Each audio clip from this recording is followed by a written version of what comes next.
ती मान्यता election कमिशनकडे registered असल्यामुळे मिळाली होती। वेळोवेळी त्यांनी घटनेमध्ये सुधारणा केल्या। 1999ची घटना, त्यानंतर 2018मध्ये त्याच्यामध्ये काही बदल करण्यात आले। त्या बदलानुसारच 2018मध्ये गटनेतेपद हे एकनाथ शिंदेंना उद्धव साहेबांनी दिलेलं होतं। त्या सगळ्या बदलांच्या ठरावांवर सुद्धा अनेकदा Eknath Shinde is one of the signatories आणि मुख्यतः पार्टीमध्ये ऑर्गनायझेशनल जे इलेक्शन्स झाले पाहिजे ते सुद्धा सातत्याने होताना आपल्याला दिसलेले आहे। त्याची सुद्धा मांडणी करण्यात आलेली आहे। त्यानंतर हा मुद्दासुद्धा महत्त्वाचा आहे की जेव्हा 2019 पासून ज्या निवडणुका 2014 पासून ज्या झाल्या त्याच्यामध्ये सुद्धा सातत्याने उद्धव बाळासाहेब ठाकरे यांच्या सहीने पक्षाचं नियंत्रण आणि पक्षाचे निर्णय घेतले जात असल्यामुळे त्याच्याच आधारे एकनाथ शिंदेंसह सगळ्या पळून गेलेल्या आमदारांना AB फॉर्म देण्यात आले होते आणि त्यांनी निवडणूक लढले होते। त्यामुळे शिवसेनेचं धनुष्यबाण हे चिन्ह आणि शिवसेना हे नाव त्या सगळ्यांना उमेदवार म्हणून उद्धव ठाकरे यांच्याच सहीने प्राप्त झालेलं होतं आणि त्यावेळेस कोणीही ऑब्जेक्शन घेतलं नाही। हा मुद्दा महत्त्वाचा आहे। आता एखाद्या इंडिव्हिज्युअल व्यक्तीने ऑब्जेक्शन घेणं हा मुद्दा जरी सोडला तरी कॉन्स्टिट्यूशनल अथॉरिटी असलेल्या आणि त्या पदांवर बसलेल्या म्हणजे राज्यपाल, त्यानंतर विधानसभेचे तेव्हाचे अध्यक्ष, त्यानंतर विरोधी पक्षनेते, त्यानंतर जे सहभागी होते युती सरकारमध्ये त्या पक्षाचे प्रमुख नेते आणि कोणत्याही न्यायालयाने किंवा निवडणूक आयोगाने कधीही या संदर्भात आक्षेप घेऊन असं म्हटलं नाही की शिवसेना ही बेकायदेशीरित्या ही पार्टी सुरू आहे, त्याच्यावरचे जे सिग्नेटरी उद्धव ठाकरे आहेत ते आम्हाला अमान्य आहे, असं कोणीच म्हटलेलं नाही। त्यामुळे एकीकडे आपण शिवसेना पक्ष हा उद्धव बाळासाहेब ठाकरे चालवतात, त्यांच्या सहीने तो पक्ष नियंत्रित होतो, चालतो, हे मान्य करायचं आणि दुसरीकडे आपणच नंतर नकार द्यायचा। 2018ची घटना एकीकडे इलेक्शन कमिशननी सांगायचं की आमच्याकडे अस्तित्वातच नव्हती, त्याच्यामध्ये सुधारणाच केल्या नाही। मग एकनाथ शिंदेंना इलेक्शन कमिशननी सूचना द्यायच्या की तुम्ही 2018च्या याच्यामध्ये पक्ष घटनेमध्ये सुधारणा करून घ्या। हे सगळे उल्लेख जे आहे ते सातत्याने महत्त्वाचे म्हणून आलेले आहे। आज जो सादिक अली केसचा संदर्भ आलेला आहे तो मुद्दामून आपण लक्षात घेतला पाहिजे की सादिक अलीची केस 1971-72 मध्ये डिसाईड झालेली आहे। त्यावेळेस पक्षांतर बंदी कायदा अस्तित्वात नव्हता, 10th शेड्यूल अस्तित्वात नव्हतं आणि तरीसुद्धा सादिक अली केसमध्ये सांगितलेलं ज्युडिशियल विजडम म्हणजे न्यायिक शहाणपण हे मान्य करण्यात आलं। सुभाष देसाईच्या केसचा संदर्भ हा वारंवार आपल्याला येताना दिसतो आणि 3 न्यायाधीशांचं हे खंडपीठ होतं सादिक अलीचा निर्णय देताना, सादिक अली विरुद्ध निवडणूक आयोग। आता या केसची पार्श्वभूमीसुद्धा अशी आहे की तेव्हा एक अत्यंत ताकदवान असलेला काँग्रेस नावाचा स्वातंत्र्यपूर्वीपासून अस्तित्वात असलेला पक्ष फुटला होता आणि इंदिरा गांधींनी तेव्हा काँग्रेस जे या नावाने आपला पक्ष किंवा आपला गट स्थापन केला आणि जे ज्येष्ठ काँग्रेसमधले नेते आणि कार्यकर्ते होते त्यांनी काँग्रेस ओ नावाचा पक्ष स्थापन केला।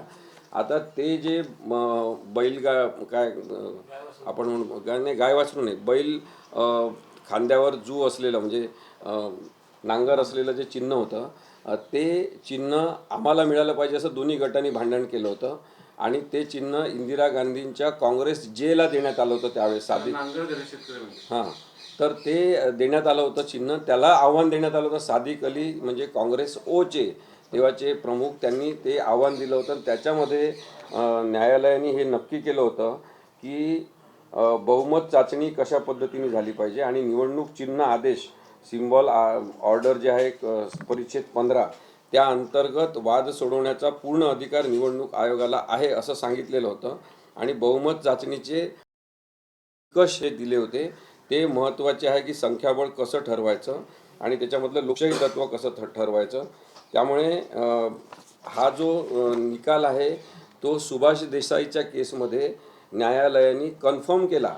म्हणजे सुभाष देसाईंची केस ही 2024 मध्ये डिसाईड झालेली आहे आणि त्याच्या आधी 10th शेड्यूल हे अस्तित्वात आलं होतं। त्यामुळे या दोन्ही प्रकरणांचा संदर्भ देऊन आता शिवसेनेच्या मूळ पक्ष कोणाचा आणि पक्षचिन्ह कोणाचं याच्याचबरोबर संख्याबळ ठरवताना केवळ ते आमदार संख्येच्या आधारे ठरू नये. सादिक अलीच्या केसमध्ये 1972मध्ये सांगितलं, 2024मध्ये कन्फर्म ते झालं, हा सुद्धा मुद्दा सांगण्यात आलेला आहे. मग हे सगळं माहिती नाही आहे का कोणत्या राजकीय नेत्यांना? सगळ्यांना माहिती आहे. पण तरी मग 2/3 बहुमताचा मुद्दा काढायचा, जो की 2003मध्ये रद्द झालेला आहे कायद्यातून. आणि त्या अनुषंगाने पाहिलं तर सगळेजण जे आमदार तेव्हा पळून गेले होते ते अपात्र ठरतात. आणि तशा पद्धतीने पक्ष फोडला असेल तर त्या व्यक्तींना पक्ष देता येत नाही. हा मुद्दा सगळ्यात महत्त्वाचा आज मांडण्यात आलेला आहे.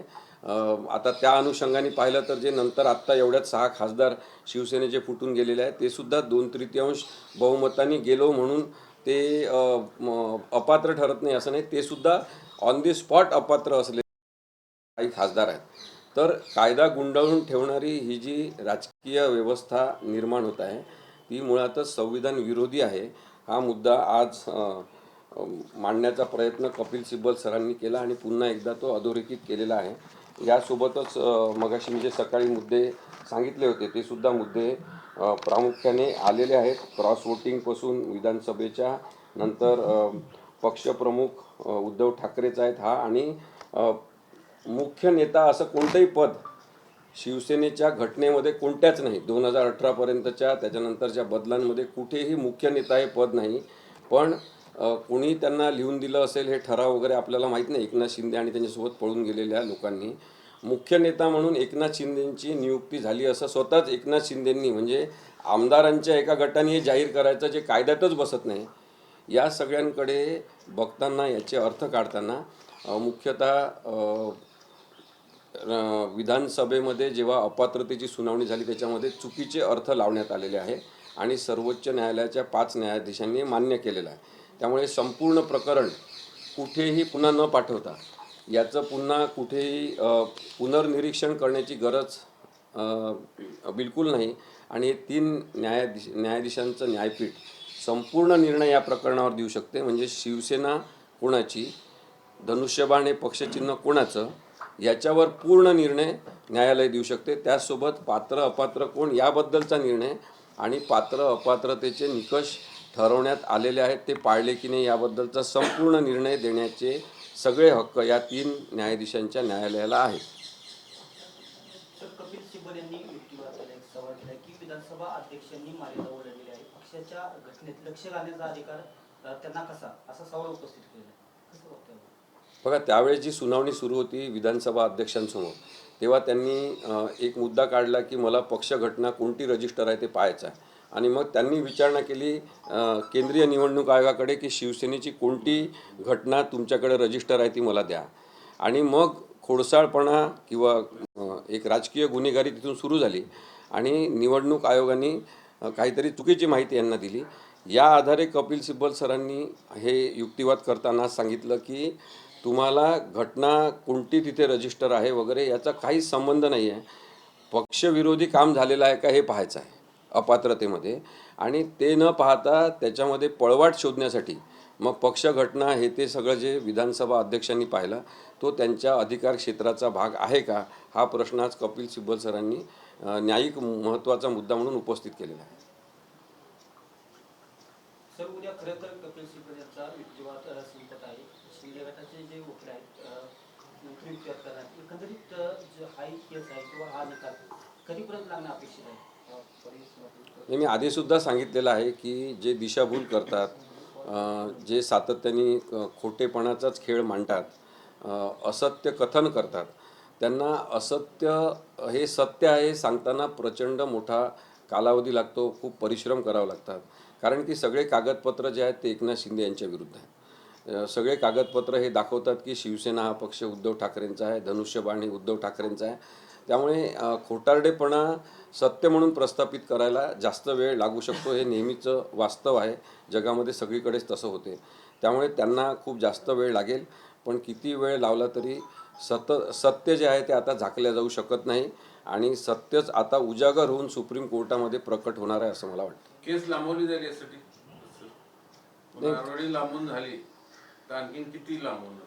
नाही, आता जसं सुप्रीम कोर्टाचं जे काही ठरलेलं दिसते की साधारणतः दर आठवड्यातले 2-3 दिवस या केसची सुनावणी घ्यायची, म्हणजे मंगळवार, बुधवार, गुरुवार घ्यायची सुनावणी, असंच जर सुरू राहिलं तर आणखी पुढच्या 15-20 दिवसामध्ये ही केस पूर्ण समाप्त होऊ शकते आर्ग्युमेंट होऊन, आणि त्यानंतर निकाल होऊ शकतो. निकाल साधारण ह्या महिन्यात किंवा पुढच्या महिन्यात तर लागेल? मला वाटते की पुढच्या महिन्यात निकाल नक्की लागेल, कारण की संपूर्ण युक्तिवाद झाल्यानंतर सुद्धा काही लगेच निर्णय होणार नाही.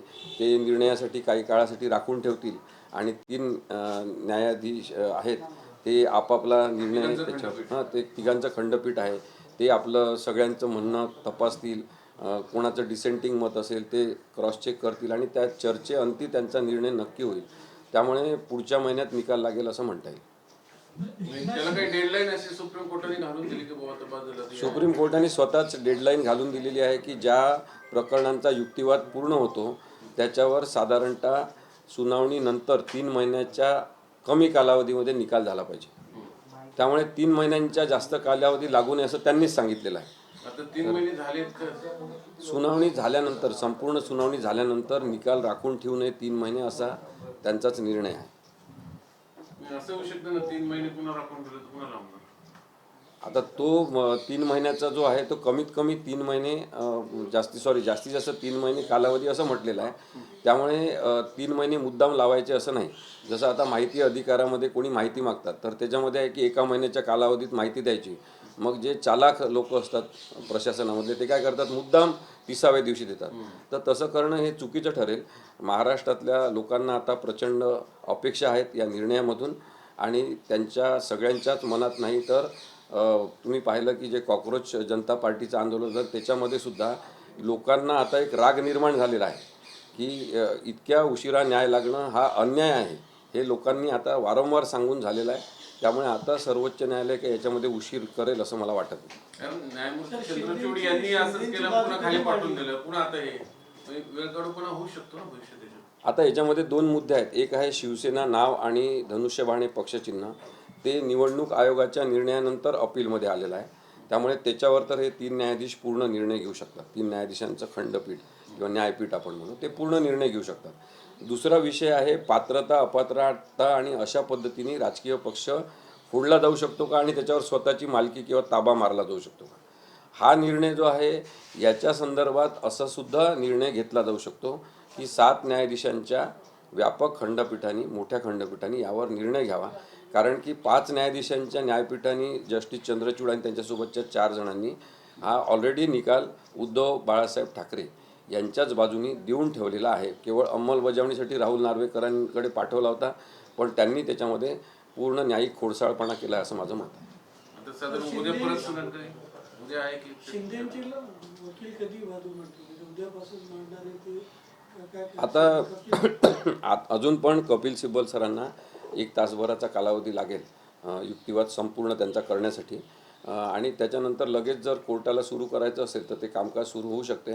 पण मला वाटते उद्या एकनाथ शिंदे किंवा निवडणूक आयोगातर्फे बाजू मांडण्याची सुरुवात होण्यापेक्षा पुढच्या तारखेला ती होईल. उद्याही पुन्हा सिब्बलच मानतील? हो, उद्या पुन्हा सिब्बल सर कन्क्लूड करतील सगळं, आणि त्याच्यानंतर देवदत्त कामतसुद्धा अर्धा तासात त्यांचं म्हणणं मांडणार आहे.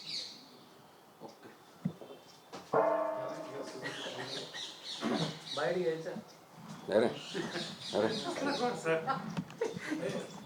मुद्दाम भीती दाखवतो. चला. सगळं रामाने सांगितलं, रामाने